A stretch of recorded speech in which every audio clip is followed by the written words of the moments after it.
Hello student. Class 11 class 12th में हम लोग चैप्टर 1 स्टार्ट करेंगे, रिलेशन एंड फंक्शन। ओके, ये चैप्टर आपने ऑलरेडी क्लास 11th में भी पढ़ रखा था, रिलेशन एंड फंक्शन। मैं एक बार जस्ट रिकॉल कर दे रहा हूँ क्लास 11th का कॉन्सेप्ट रिलेशन से रिलेटेड। उसके बाद हम लोग फंक्शन स्टार्ट करेंगे, ठीक है। तो क्लास 11th में आपने क्या पढ़ा था रिलेशन? जस्ट एक रिकॉल है। क्लास 11th में जो है आपने जस्ट रिलेशन का डेफिनेशन पढ़ा था, उसके बेसिस पे डोमेन और रेंज निकालना पड़ा था। क्या था रिलेशन का डेफिनेशन? रिलेशन को डिफाइन करने से पहले आपको कार्टेशियन प्रोडक्ट डिफाइन करना पड़ रहा था। तो ए और बी दो नॉन एम्प्टी सेट है, तो कार्टेशियन प्रोडक्ट हम ऐसे डिफाइन करते थे A cross B such that it is collection of all ordered pair such that first position of the ordered pair will come from A and the second position of the ordered pair will come from B। ये ordered pair का definition था। तो obviously जो Cartesian product है, तो set का ये भी एक सेट है, तो ऑब्वियसली इसके सबसेट भी होंगे, ठीक है। तो इसके जो सबसेट है ना, वही रिलेशन कहलाएंगे, ठीक है। इसके जो सबसेट हैं, ए क्रॉस बी के जो सबसेट हैं, वही रिलेशन कहलाएंगे। किस पे रिलेशन कहलाएंगे? अब ऑब्जर्व कीजिए, डे टू डे लाइफ में भी जो रिलेशन है उसके लिए हमको दो ऑब्जेक्ट चाहिए, ठीक है। दो पर्सन है, उनके बीच में अगर रिलेशन डिफाइन करना है तो मुझे दो पर्सन चाहिए। एक पर्सन है तो उसके बीच में हम रिलेशन डिफाइन नहीं कर सकते, मुझे दो पोजीशन चाहिए रिलेशन को डिफाइन करने के लिए। सो जो रिलेशन हम डे टू डे लाइफ में यूज करते हैं, वही रिलेशन ये मैथ्स में है, हम उसको एक मैथमेटिकल फॉर्म दे रहे हैं, ठीक है।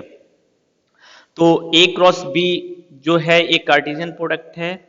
अब इस कार्टेशियन प्रोडक्ट का जो सबसेट है वही रिलेशन कहलाएगा। मान लीजिए आर एक सबसेट है अगर ए क्रॉस बी का, तो आर का एलिमेंट कैसा दिखेगा? आर का एलिमेंट भी एक ऑर्डर्ड पेयर ही होगा ना, आर का एलिमेंट भी ऑर्डर्ड पेयर होगा। अब सारे element such that X belongs to A and Y belongs to B. अब सारे जरूरी नहीं है कि ए और बी के एलिमेंट इसके अंदर आ ही जाए, अगर सारे आ जाएंगे तो ए क्रॉस बी और आर बराबर हो जाएगा। लेकिन यहाँ पे तो सबसेट है, तो ऑब्वियसली सारे ऑर्डर्ड पेयर इसके यहाँ पे नहीं आ रहे होंगे। तो अगर R जो है ए क्रॉस बी का सबसेट है, तो हम लोग स्टेटमेंट बनाते हैं, then we will say that R is a relation from A to B. अगर R जो है ए क्रॉस बी का सबसेट है, तो हम लोग बोलते हैं कि R जो है ए से बी में रिलेशन है, और जो X और Y एलिमेंट है, ये X और Y एलिमेंट रिलेटेड है। X और Y R के अंदर अगर है तो हम बोलेंगे X और Y में रिलेशन है, ठीक है। और X और Y में जो रिलेशन है, उस रिलेशन का नाम R है, यानी X जो है वो इस R रिलेशन से Y से जुड़ा हुआ है। ये रिलेशन का डेफिनेशन था। और रिलेशन का अगर कोई ऑर्डर्ड पेयर दिया हुआ है, इसका क्या मतलब है? इसका मतलब यही है कि ये दोनों ऑर्डर्ड पेयर का जो एलिमेंट है X और Y पोजीशन है, ये इस रिलेशन से जुड़ा हुआ है, ठीक है। तो ये हमने ऑलरेडी क्लास 11th में पढ़ा था रिलेशन, ठीक है। अब क्लास 12th में जो है वो हम लोग डेफिनेशन पढ़ेंगे, टाइप्स पढ़ेंगे रिलेशन के। उससे पहले जो बेसिक टाइप है वो हम लोग देख लेते हैं, वो हमने क्लास 11th में भी डिफाइन कर सकते हैं। अब आप देखिए कि R जो है वो A क्रॉस B का सबसेट होता है, तो हम बोलते हैं R जो है वो A से B में रिलेशन है। अगर R जो है वो B क्रॉस A का सबसेट होता है, तो हम बोलते हैं R is a relation from B to A।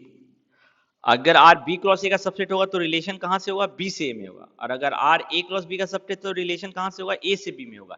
इसलिए हम इसको ऐसे भी लिख सकते हैं, R is a relation from A to B, और इसको हम लिख सकते हैं R is a relation from B to A। दोनों अलग अलग रिलेशन है, दोनों एक रिलेशन नहीं हो सकता। क्यों? ये A से B में रिलेशन है, यानी A का एलिमेंट B से इस रिलेशन से जुड़ा हुआ है, और इसमें जो है B का एलिमेंट A से इस रिलेशन से जुड़ा हुआ है, दोनों अलग अलग है। चलिए मैं एक डे टू डे लाइफ का एग्जाम्पल आपको दे रहा हूं, ठीक है। अब आप देखिए, जैसे ए जो है वो है सेट ऑफ ऑल मेल्स, और बी जो है सेट ऑफ ऑल फीमेल्स, ठीक है। अब आर एक रिलेशन है, मैं डिफाइन ऐसे कर रहा हूं, एक्स कॉमा वाई। अब ए क्रॉस बी आप इसमें देख सकते हैं ना, आप ऑब्वियसली ए क्रॉस बी इसमें नहीं लिख सकते हैं, बट आपको पता है ए क्रॉस बी में ऑर्डर्ड पेयर होगा, सारा ऑर्डर्ड पेयर होगा X comma Y, such that पहला ऑर्डर्ड पेयर जो होगा वो मेल होगा, और दूसरा ऑर्डर्ड पेयर जो होगा वो आपका फीमेल का होगा, ये आपको ऑलरेडी पता है। इस कार्टेशियन प्रोडक्ट में अगर कोई ऑर्डर्ड पेयर है तो पहला पोजीशन किसका होगा, दूसरा पोजीशन किसका होगा, ये आपको समझ में आना चाहिए, ठीक है। हमेशा कार्टेशियन प्रोडक्ट जो है वो आपको समझ में आना चाहिए। कार्टेशियन प्रोडक्ट के एलिमेंट कैसे दिखेंगे, जो ऑर्डर्ड पेयर होंगे वो कैसे होंगे, ये आपको समझ में आना चाहिए। अब आर जो है वो एक्स कॉमा वाई है सच दैट, ठीक है, एक्स इज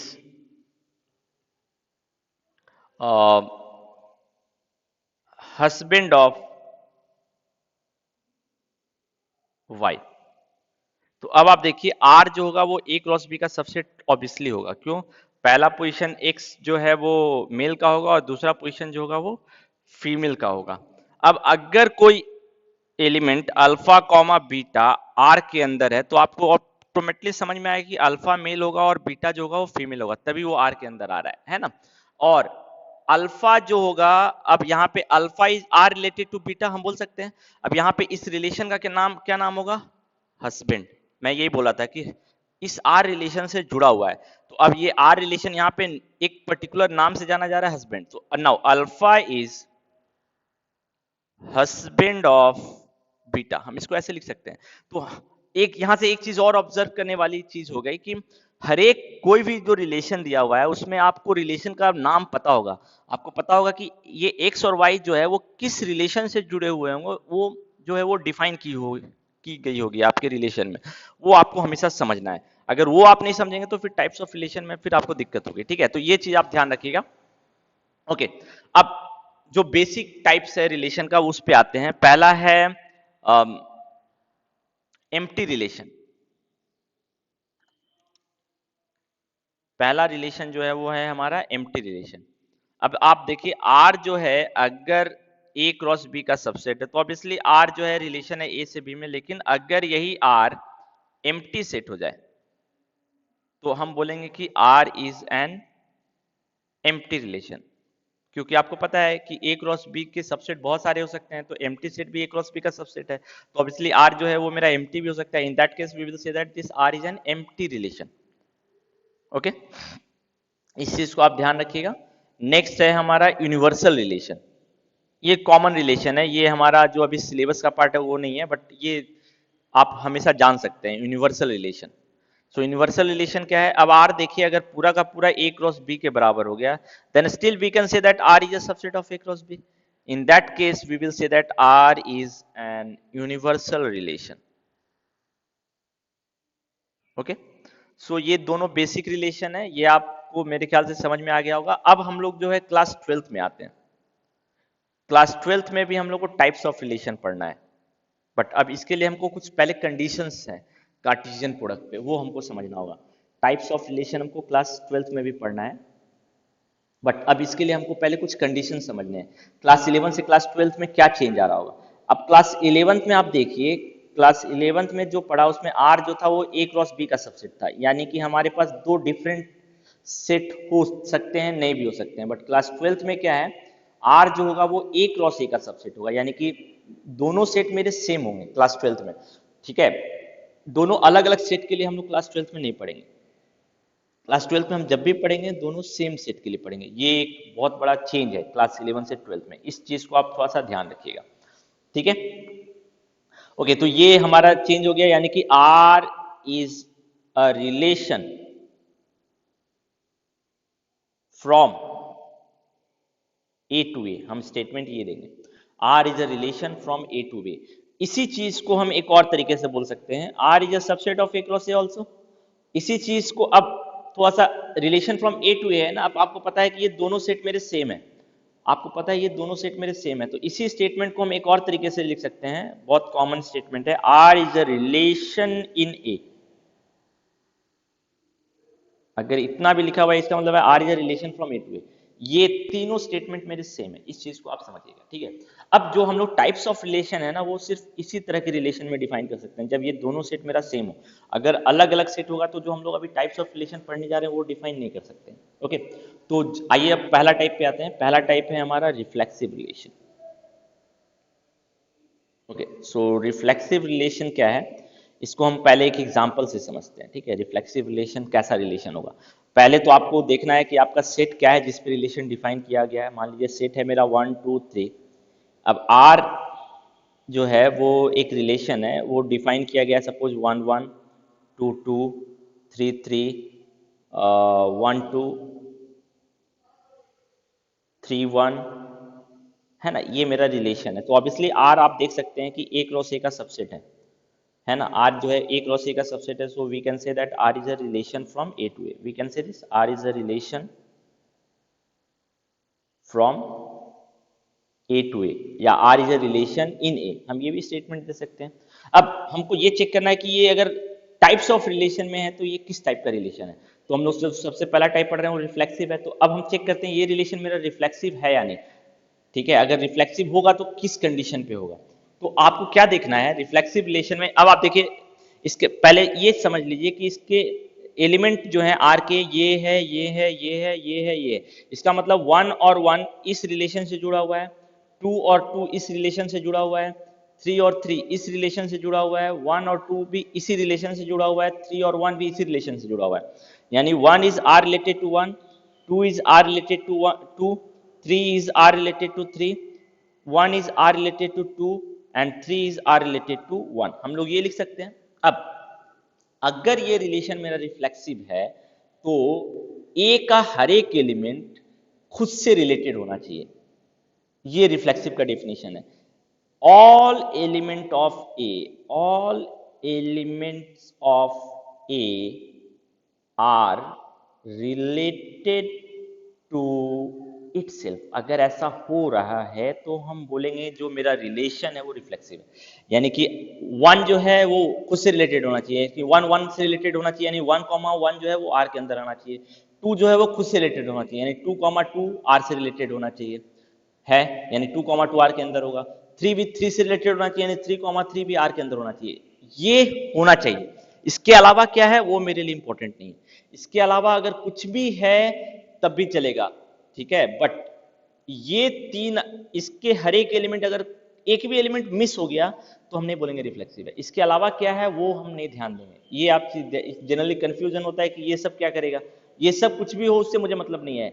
ए का हर एक एलिमेंट उससे रिलेटेड होना चाहिए, ये इंपॉर्टेंट है, ठीक है। So I hope now you understood कि रिफ्लेक्सिव रिलेशन के लिए क्या हमको देखना होगा। एक और एग्जांपल ले लेते हैं, चलिए।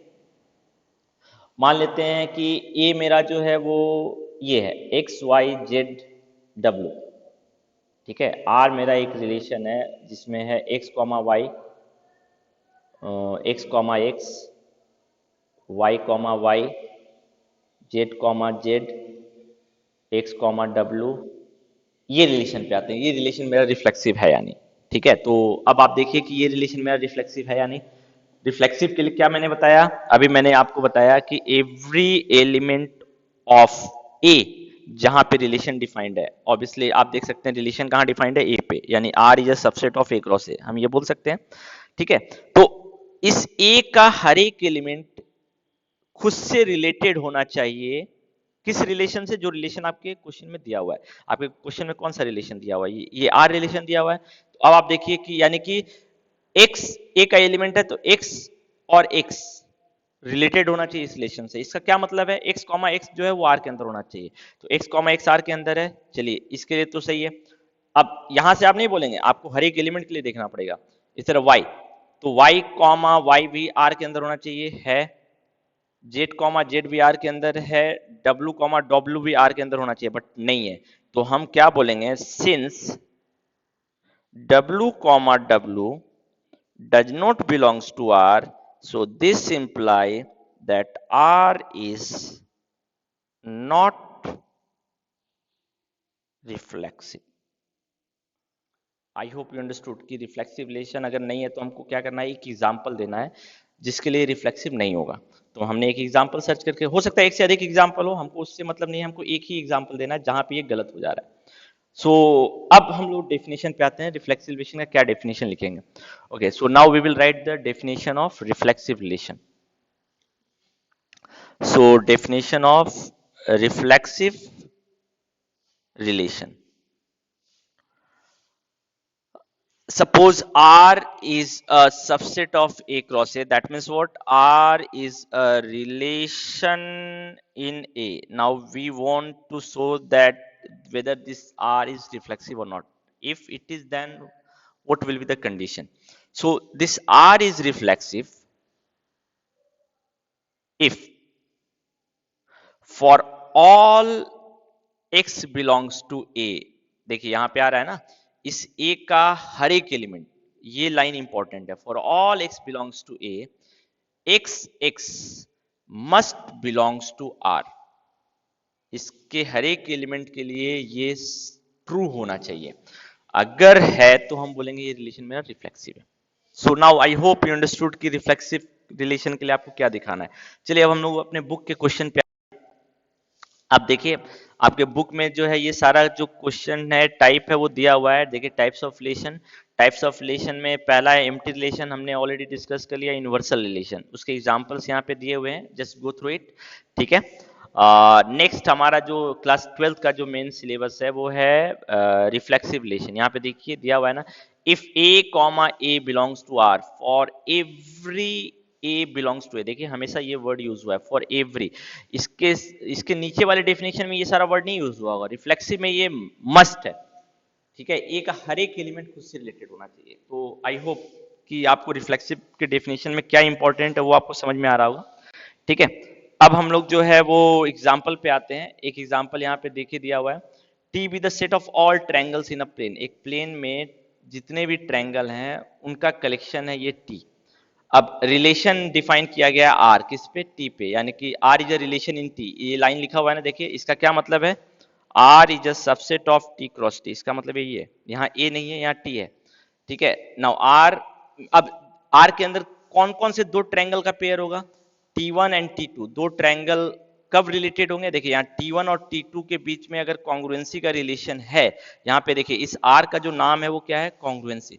अगर T1 T2 के बीच में ये कॉन्ग्रुएंसी का रिलेशन है तो हम बोलेंगे T1 और T2 के बीच में अगर ये कॉन्ग्रुएंसी का रिलेशन है, यानी कि T1 is congruent to T2, then दोनों का जो पेयर है वो R के अंदर होगा। इसका यही मतलब है, यानी कि दो ट्रायंगल कब रिलेटेड होंगे इस रिलेशन से, जब दोनों कॉन्ग्रुएंट होंगे। अगर कॉन्ग्रुएंट नहीं होंगे तो दोनों रिलेटेड नहीं होंगे। तो यहाँ पे पहले आपको रिलेशन समझना है कि मेरा जो रिलेशन है वो कैसा है।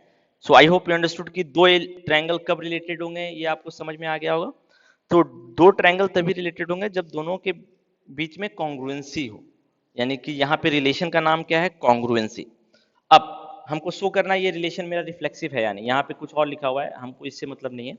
अब कैसे शो करेंगे ये रिलेशन मेरा रिफ्लेक्सिव है या नहीं, ठीक है। तो रिफ्लेक्सिव के लिए क्या है, यहाँ पे डेफिनेशन आप, चलिए मैं इसको अच्छे सॉल्व कर दे रहा हूँ। यहाँ पे टी जो है वो क्या है, set of all triangles in a plane. R क्या है, रिलेशन का नाम यहाँ दे दिया है, दो ट्रायंगल तभी रिलेटेड होंगे if T1 is congruent to T2, okay. अब हमको ये देखना है कि ये रिलेशन मेरा रिफ्लेक्सिव है या नहीं। इज आर रिफ्लेक्सिव, अगर है तो आप प्रूफ कीजिए, अगर गलत है तो एग्जाम्पल दीजिए। This will be the method, okay. Now come to the solution. So अब T1 एक एलिमेंट लेते हैं किसमें, T में, है ना, क्योंकि मुझे दिखाना है कि इसका हर एक एलिमेंट खुद से रिलेटेड है। खुद से रिलेटेड है इसका मतलब क्या है, इसका हर एक एलिमेंट खुद के कॉन्ग्रुएंट है। तो नाउ यू कैन ऑब्जर्व, इसका अब स्टेटमेंट क्या बनेगा, इसमें was every triangle is congruent to itself. Now if T1 belongs to T, so we can say ना T1 is congruent to T1। ये जो है obvious, T1 is congruent to T1 and it is true for every T1 belongs to T, यानी कि इस T के जितने triangle हैं उन सब के लिए ट्रू है। इस ट्रायंगल के इस सेट के जितने ट्रायंगल हैं उन सब के लिए ये रिलेशन ट्रू है। हर एक ट्रायंगल खुद से रिलेटेड होता है। So it is true for every triangle. देखिए हमने डेफिनेशन को वैलिडेट कर दिया कि जो दो, यानी कि T1 और T1 जो है वो R के अंदर होगा for all T1 belongs to T। ये यही तो डेफिनेशन है। डेफिनेशन क्या है मैं यहां लिख दे रहा हूं, x comma x belongs to R for every x belongs to A। अब आप डेफिनेशन से मैच कीजिए, ये डेफिनेशन मैच कर गया तो प्रूफ हो गया ना कि this relation R is reflexive. So this imply that this R is reflexive उससे भी अच्छा है ना, आप पहले डेफिनेशन को लिख लीजिए, तो कम से कम क्या है ना कि इस पे भी एग्जामिनर आपको मार्क्स दे सकता है। ठीक है, डेफिनेशन हमेशा लिखिए कि आपको अगर दिखाना है तो आपको क्या दिखाना है। ठीक है, ताकि एग्जामिनर के पास मार्क्स देने का एक ऑप्शन रहे। ठीक है, okay, so now I hope you understood कि रिफ्लेक्सिव रिलेशन से related और भी कुछ क्वेश्चन देखते हैं। ठीक है, जैसे ये वाला क्वेश्चन देखते हैं, एग्जाम्पल 3। एग्जाम्पल 3 क्या बोल रहा है? एग्जाम्पल 3 बोल रहा है कि L1 L2 L जो है set of all lines in a plane, इसका कलेक्शन है, यानी यहाँ पे ये मेरा ए का काम कर रहा है L। ठीक है, and R with the relation in L, R जो है रिलेशन है। ओके, R जो है वो R is a relation in L, यानी R is a subset of L cross L, इसका मतलब यही है। आप हर एक लाइन का मीनिंग समझते जाइए। नाउ डिफाइंड एज, अब रिलेशन कैसे डिफाइन किया है? दो लाइन तभी रिलेटेड होगा जब दोनों परपेंडिकुलर होगा, ये तो यहाँ पे इस R का नाम क्या है? परपेंडिकुलर। ठीक है, now so that this R is reflexive और नॉट, अब आपको दिखाना ये रिफ्लेक्सिव है या नहीं। तो इसका मतलब है हर एक लाइन खुद से रिलेटेड होना चाहिए, यानी कि अब यहाँ पे रिलेशन का नाम क्या है? परपेंडिकुलर, यानी कि हर एक लाइन खुद के परपेंडिकुलर होना चाहिए, यानी L will be perpendicular to L. Now you can see this is contradictory. Every line cannot be perpendicular to itself. Line is parallel to itself but cannot be perpendicular. ठीक है, तो यहाँ से ये कॉन्ट्राडिक्शन आ रहा है। सो यहाँ पे आपको ये यहाँ पे सिंपली आपको दिखना है कि no line can be perpendicular to itself. यहाँ पे आप देखिए एग्जाम्पल नहीं दे सकते हैं, ये आप मैथमेटिकल फैक्ट है, आप मैथमेटिकली इसको लिख सकते हैं। ठीक है, यही ये आपको दिखाया गया है। L1 इस पर यहाँ पे देखिए, ठीक है, यहाँ पे जो ये रिफ्लेक्सिव नहीं है तो उसके लिए आपको क्या दिखाना होगा कि L1 does not belongs to R. Why? Because L1 cannot be perpendicular to itself. L1 cannot be perpendicular to itself. सिर्फ आपको ये स्टेटमेंट लिखना होगा यहाँ पे। ठीक है, सो ये क्वेश्चन भी इजी है। Now come to the next, example 4। Example 4 पे आते हैं। एग्जाम्पल 4 क्या बोल रहा है? एग्जाम्पल 4 बोल रहा है so that the relation R in the set 1 2 3, यानी R is a subset of A cross A. ये मान लेते हैं ये मेरा ए है, यहाँ पे यही मेरा ए है। So R is a subset of A cross A, R आपको दिया हुआ है। अब आपको देखना है आर क्या रिफ्लेक्सिव है या नहीं। तो देखिए इसका हर एक एलिमेंट खुद से रिलेटेड होना चाहिए। 1 1 है इसके अंदर, 2 2 है इसके अंदर, 3 3 है इसके अंदर, इसके अलावा क्या है उससे मुझे मतलब नहीं है, तो ये रिलेशन मेरा रिफ्लेक्सिव है। Simple. Now come to example 5। ठीक है, एग्जाम्पल 5 एक बहुत इंपॉर्टेंट क्वेश्चन है, बहुत बार आया हुआ भी है। अब चेक करते हैं, ये रिलेशन दिया हुआ है, ये रिलेशन मेरा रिफ्लेक्सिव है या नहीं। तो चलिए हम लोग इसको अलग से सॉल्व करते हैं। यहाँ पे ए का काम कौन कर रहा है? Z. So that relation R in the set Z, यानी यहाँ पे ए मेरा क्या है? जेड। ठीक है, R the relation in Z, R is a relation in Z. इसका मतलब क्या है? R is a subset of Z cross Z, है ना। यहाँ पे जो ए है वो कौन है? मेरा जेड। अब हमको क्या दिखाना है? अब क्या रिलेशन कैसे डिफाइंड है? ए कॉमा बी, यानी दो एलिमेंट कब रिलेटेड होंगे? जब ए माइनस बी जो है इज डिविजिबल बाई 2। अगर ए माइनस बी जो है वो 2 से डिविजिबल है तो मेरा ए और बी रिलेटेड है, और अगर 2 से डिविजिबल नहीं है तो मेरा वो दो एलिमेंट रिलेटेड नहीं है। तो सबसे पहले आपको समझना है कि इस आर के अंदर किस किस तरह के एलिमेंट दिखेंगे। यानी कि दो इंटीजर का डिफरेंस कब 2 से डिविजिबल होगा? आप ऑब्जर्व कीजिए, या तो दोनों इक्वल होंगे तब, या तो दोनों का डिफरेंस इवन आ रहा होगा। 2 से डिविजिबल का मतलब क्या है? डिफरेंस हमेशा इवन आना चाहिए। तो कौन से दो नंबर का डिफरेंस इवन आता है? इवन इवन का डिफरेंस इवन आता है ना, या फिर ऑड ऑड का डिफरेंस इवन आता है? इवन ऑड का डिफरेंस इवन नहीं आ सकता, यानी इसके अंदर जो है 3,4 5 आ सकता है, -3, -7 आ सकता है, 2, 4 आ सकता है, -6, 8 आ सकता है, -6, -10 आ सकता है। इस तरह के एलिमेंट होंगे, बहुत सारे होंगे। मैंने सिर्फ आपको एक आइडिया दिया कि आर मेरा कैसा दिखेगा, आर के एलिमेंट कैसे होंगे, यानी दोनों पोजीशन पे क्या क्या हो सकता है। ठीक है, तो अब हमको इसको दिखाना है कि ये रिफ्लेक्सिव है। ठीक है, तो सॉल्यूशन कैसे करेंगे? तो मैंने आपको बोला है ना, हमेशा पहले डेफिनेशन लिख लीजिए। If you will write the definition then it will be much easier to identify कि हमको क्या शो करना है। ठीक है, तो अब आप देखिए कि यहाँ पे रिफ्लेक्सिव के लिए हमको क्या करना पड़ेगा। रिफ्लेक्सिव रिलेशन के लिए हमको क्या करना पड़ेगा कि रिफ्लेक्सिव बाय डेफिनेशन क्या है, एक्स एक्स हमको ये दिखाना होगा, ये हमको शो करना होगा, है ना, ये वाला शो करना होगा और ये सबके लिए शो करना होगा, for all X belongs to A. A मेरा यहाँ पे क्या है, होल इंटीजर, ठीक है। तो अब कैसे शो करेंगे, रिलेशन आपको आपके पास है रिलेशन आपके पास है यहाँ पे। अब प्रूफ करते हैं, इसको शो करते हैं, है ना, सॉल्यूशन। तो अब आप देखिए कि एक्स एक्स आर के अंदर होगा, तो थोड़ा सा रफ वर्क कर लीजिए, कब कब एक्स एक्स एक्स आर के अंदर होगा, जब एक्स माइनस एक्स का डिफरेंस 2 से डिविजिबल होगा। तो एक्स माइनस एक्स का डिफरेंस क्या आएगा, एक्स माइनस एक्स का डिफरेंस 0 आएगा, और 0 तो हमेशा 2 से डिविजिबल होता है। हम 0 को 2 इंटू सम क्यू लिख सकते हैं ना, इक्वली डिविजन लेमा अगर अप्लाई करेंगे तो हम बोल सकते हैं ना कि इसका मतलब है x माइनस एक्स जो है वो हमेशा 2 इंटू क्यू के फॉर्म में लिखा जा सकता है, और ऐसा जो है सारे x के लिए हो सकता है, for all x belongs to z। आप कोई भी एक इंटीजर लीजिए, उसका डिफरेंस खुद के साथ हमेशा 0 ही आएगा, और इसका मतलब वो हमेशा 0 2 से हमेशा डिविजिबल होता है, इसका मतलब 2 से डिविजिबल है। So this imply that x comma x belongs to r for all x belongs to z। so definition valid हो गया, so this imply r is reflexive। so now I hope you understood कि reflection होता है, ठीक है। तो इसके basis पे आप जो है एक्सरसाइज अपना कीजिएगा, ठीक है। मैं एक दो क्वेश्चन और भी कर दे रहा हूँ रिफ्लेक्सिव रिलेशन का। सपोज रिफ्लेक्सिव रिलेशन का एक क्वेश्चन मैं कर दे रहा हूँ,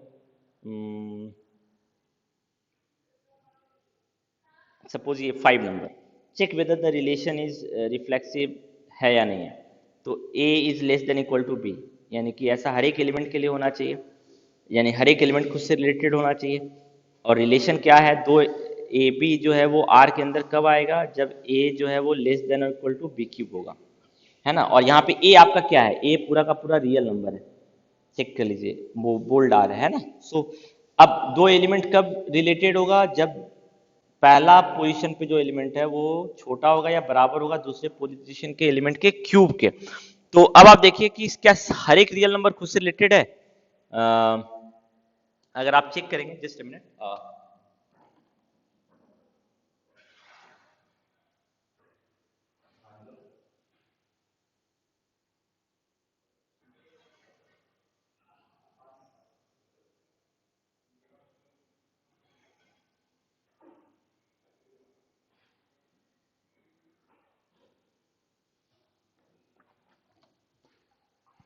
ओके। सो यहाँ पे आप देखिए कि a is less than equal to B cube, क्या हर एक के लिए होगा। अब वन लीजिए, वन वन जो है वो आर के अंदर है, सारे रियल नंबर के एलिमेंट खुद से रिलेटेड होना चाहिए। लेकिन अगर आप मान लीजिए 1/2 और 1/2 लेते हैं, तो क्या 1/2 आर के अंदर है, नहीं, क्यों, 1/2 इज नॉट लेस देन और इक्वल टू 1/2, ये ट्रू है या नहीं है, है नहीं है। 1/2 जो है वो 1/2 के क्यूब के बराबर नहीं है, ये उल्टा होता है ना। 1/2 बड़ा होता है, 1/2 क्यूब छोटा होता है, तो यहाँ पे ये वैलिड नहीं है ना। अगर आप ऐसे देखते जाएंगे ना, बड़े सारा इंटीजर लेंगे तो आपको समझ में नहीं आएगा। 2,2 लीजिए, ये देखिए आर के अंदर है, because 2 is less than equal to 2 cube. 2 100 लीजिए, 100,100 भी आर के अंदर है। तो अगर ये थोड़ा सा ध्यान नहीं देंगे ना, कि आपको ये समझना है कि अ, कब जो है एलिमेंट का, जनरली हमारे पास कॉन्सेप्ट क्या होता है कि अगर एक्सपोनेंट बढ़ाएंगे किसी भी बेस का तो वैल्यू बढ़ेगा, बट ऐसा ट्रू हमेशा नहीं होता है। जब प्रॉपर फ्रैक्शन होता है ना, तो प्रॉपर फ्रैक्शन आप ऑब्जर्व कीजिए रियल लाइन में, 1 से अगर आप इधर बढ़ते जाएंगे ना, 2 3 4 5, इसका क्यूब आप बढ़ाते जाएंगे तो क्यूब भी बढ़ता जाएगा। 2 is less than equal to 2 cube, 3 is less than equal to 3 cube, 4 is less than equal to 4 cube. तो आपको नहीं दिखेगा, आपको लगेगा कि एक्स एक्स जो है वो हमेशा आर के अंदर है। बट अगर आप इन सारे एलिमेंट को स्टडी कीजिए, तो आप, या इन सारे एलिमेंट को जो 0 और -1 के बीच में, तो ये गलत हो जाएगा। आप ऑब्जर्व कीजिए कि इसके बीच में अगर एक्सपोनेंट बढ़ता है, 1/2, 1/2 square, 1/2 cube, 1/2 whole raise to 4, तो ये सारे छोटे होते जाएंगे। तो यहाँ से हम एग्जाम्पल जो, क्योंकि सारे रियल नंबर है, तो सारे रियल नंबर है, यानी कि ये ट्रू नहीं है, यानी कि 1/2 is not less than equal to 1/2 cube. इसका मतलब 1/2 से रिलेटेड नहीं है, यानी कि 1/2 does not belongs to R. So this imply that this relation reflexive 5 number. ठीक है, सो ऐसे आपको समझना होगा। ठीक है, इनफाइनाइट सेट है तो आपको लगेगा कि बहुत सारे एलिमेंट के लिए ट्रू हो रहा है, बट कुछ ऐसे एलिमेंट हैं जिसके लिए ट्रू नहीं होगा। यहाँ पे क्वेश्चन नंबर 5 एक ऐसा एग्जाम्पल है। ठीक है, सो आपको बहुत ही समझ के बनाना होगा अगर इनफाइनाइट सेट है तो। ठीक है, सो हम लोगों ने रिफ्लेक्सिव पढ़ लिया। नेक्स्ट आते हैं हम लोग symmetric. Symmetric symmetric relation. Symmetric relation क्या है? अगेन मैं पहले डेफिनेशन देने से पहले एक एग्जांपल देता हूं। सपोज ए आपका दिया हुआ है 1 2 3 4। ठीक है, आर जो है, R is a relation in A. इसका क्या मतलब है? R is a subset of A cross A, इसका यही मतलब है। अब हम, मैंने आर को सपोज ये डिफाइन किया 1,1 1,2 3,3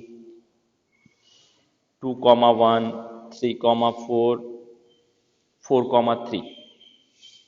सपोज ये मैंने आर को डिफाइन किया, so obviously R is a subset of A cross A, आप चेक कर सकते हैं, है ना। अब हमको चेक करना है ये रिलेशन मेरा रिफ्लेक्सिव, चलिए रिफ्लेक्सिव पहले चेक कर लेते हैं रिफ्लेक्सिव है या नहीं। 1 है तो 1 1 से रिलेटेड है, 2 2 से रिलेटेड है, नहीं है, तो हम बोलेंगे 2,2 does not belongs to R, so this relation is not reflexive. 4,4 भी नहीं है, बट मैंने क्या बोला, एक एग्जाम्पल सफिशियंट है। अब हमको चेक करना है ये रिलेशन क्या सिमेट्रिक है या नहीं। अगर सिमेट्रिक का आपको चेक करना है तो सिमेट्रिक के लिए क्या देखना पड़ेगा रिलेशन में, वो आप ऑब्जर्व कीजिए। तो सिमेट्री के लिए क्या देखना होगा, इसके रिलेशन आर को ऑब्जर्व करना होगा। अब इसको ऑब्जर्व नहीं करना होगा सिमेट्रिक रिलेशन में, लेकिन रिफ्लेक्सिव में हमको इसको भी देखना पड़ता था। सिमेट्रिक में इसको देखने की जरूरत नहीं है, आपको सिर्फ रिलेशन को देखना है। रिलेशन में क्या है ना, सिमेट्रिक में क्या है कि आपका जो एलिमेंट है, मान लीजिए कि x कॉमा वाई अगर r के अंदर है, तो आपको देखना है कि इसका रिवर्स पार्ट यानी y कॉमा एक्स भी r के अंदर है या नहीं। अगर ऐसा हो रहा है तो हम बोलेंगे कि ये सिमेट्रिक है, अगर ऐसा नहीं हो रहा है तो हम बोलेंगे सिमेट्रिक नहीं है। तो एक एक करके पिक करते जाते हैं। पहले 1,1 लेते हैं, तो 1,1 में x और y 1,1 आर के अंदर है, तो इसका एक्स वाई एक्स क्या होगा, 1,1 ही होगा, तो ये तो ट्रू है इसके लिए। बट अब इससे हम नहीं बोलेंगे, हमको इस आर के हर एक एलिमेंट को चेक करना होगा। अब 1,2 लेते हैं, 1,2 मेरा आर के अंदर है, हमको क्या दिखाना है, इसका रिवर्स पार्ट भी आर के अंदर है। नहीं, 2,1 देखिए आर के अंदर है क्या, 2,1 आर के अंदर है ना। इसी तरह 3,3 तो इसका रिवर्स पार्ट 3,3 ही होगा। 2,1 इसका रिवर्स पार्ट क्या होगा, 1,2 ऑलरेडी आर के अंदर है। 3,4 इसका रिवर्स पार्ट क्या होगा, 4,3, और 4,3 का रिवर्स पार्ट क्या होगा, 3,4। तो देखिए आर के जितने एलिमेंट थे हर एक का रिवर्स पार्ट भी आर के अंदर है। तो अब हम बोलेंगे कि this R is symmetric, this R is symmetric. ठीक है, आपको सिमेट्री के लिए क्या दिखाना है वो आपको समझ में आ रहा है। एक मैं एग्जांपल में और ले रहा हूं। ठीक है, सपोज ए है आपका, मान लीजिए कि A B C D, R is a relation in A. ठीक है, अब इसका मतलब आर ये सबसेट ऑफ ए क्रॉस है। अब मैं आर को डिफाइन कर रहा हूं। आर है मान लीजिए कि ए कॉमा बी,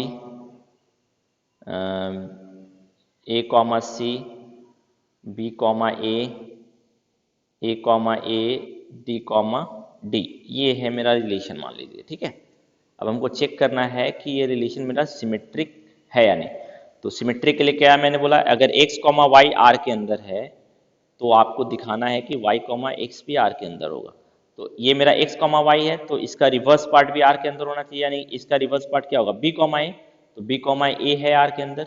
अब a कॉमा सी, तो इसका रिवर्स पार्ट क्या होगा, c कॉमा ए, c कॉमा ए है आर के अंदर क्या, नहीं है।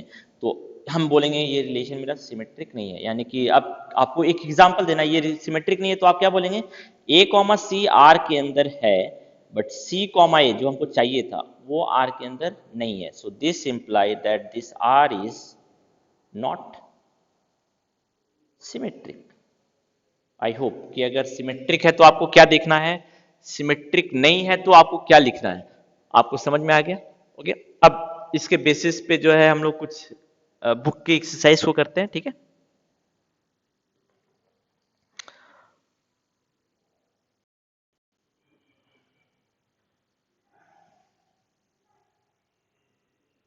सपोज हम लोग इस क्वेश्चन नंबर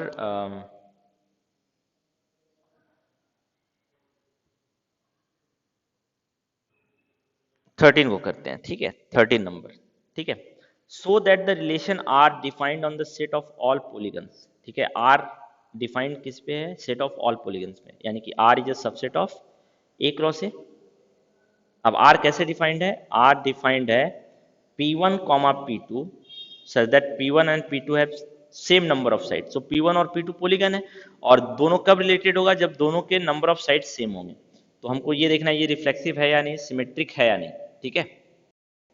अब आप देखिए कि आपका ए जो यहाँ पे है set of all polygons, 3 side वाले भी पॉलीगन होंगे, 4 साइड वाले भी होंगे, 500, 1000 सारे पॉलीगन्स का कलेक्शन है ये, सेट ऑफ ऑल पॉलीगन्स। अब आर एक रिलेशन है, यानी कि दो पॉलीगन इस रिलेशन से कब जुड़े होंगे ये आपको बता रहा है, जब P1 and P2 have same number of side, same number of sides. अब हमको देखना है कि ये रिलेशन मेरा सिमेट्रिक है या नहीं। तो पहले रिफ्लेक्सिव चेक कर लेते हैं रिफ्लेक्सिव है या नहीं। तो रिफ्लेक्सिव के लिए क्या लेना होगा, अगर P1 हम एक एलिमेंट लेते हैं A में, तो P1 एक पॉलीगन है, तो P1 जो है खुद से रिलेटेड होना चाहिए। तो अब आप देखिए कि number of sides of P1 must be equal to number of sides of P1। ये तो हमेशा ट्रू है सारे P1 के लिए, हर एक पॉलीगन खुद के से रिलेटेड है, क्यों, दोनों के तो नंबर ऑफ साइड सेम ही होंगे ना, for all P1 belongs to A।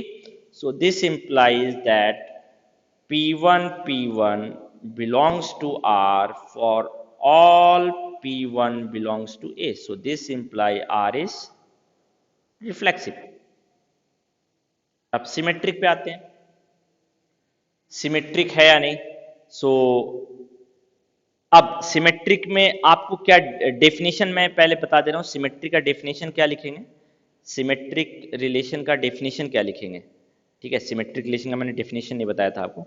Symmetric relation का क्या डेफिनेशन देखेंगे आप, if x comma Y belongs to R, then आपको दिखाना है कि y कॉमा एक्स भी आर के अंदर होगा। यानी कि आपको क्या गिवन लेके चलना है इसमें, ये वाला पार्ट गिवन लेके चलना है और ये वाला पार्ट आपको शो करना है, ठीक है। तो इसी तरह इसमें भी लेके चलते हैं given P1 P2 belongs to R, P1 P2 belongs to R, ये हम लेके चलते हैं। आप रफ वर्क कीजिए यहाँ पे, और आपको शो क्या करना है, P2 P1 belongs to R, ये आपको शो करना है, ठीक है। तो अब आप पहले इसको, इससे आपको स्टार्ट करना होगा, यही आपका गिवन है सिमेट्रिक में।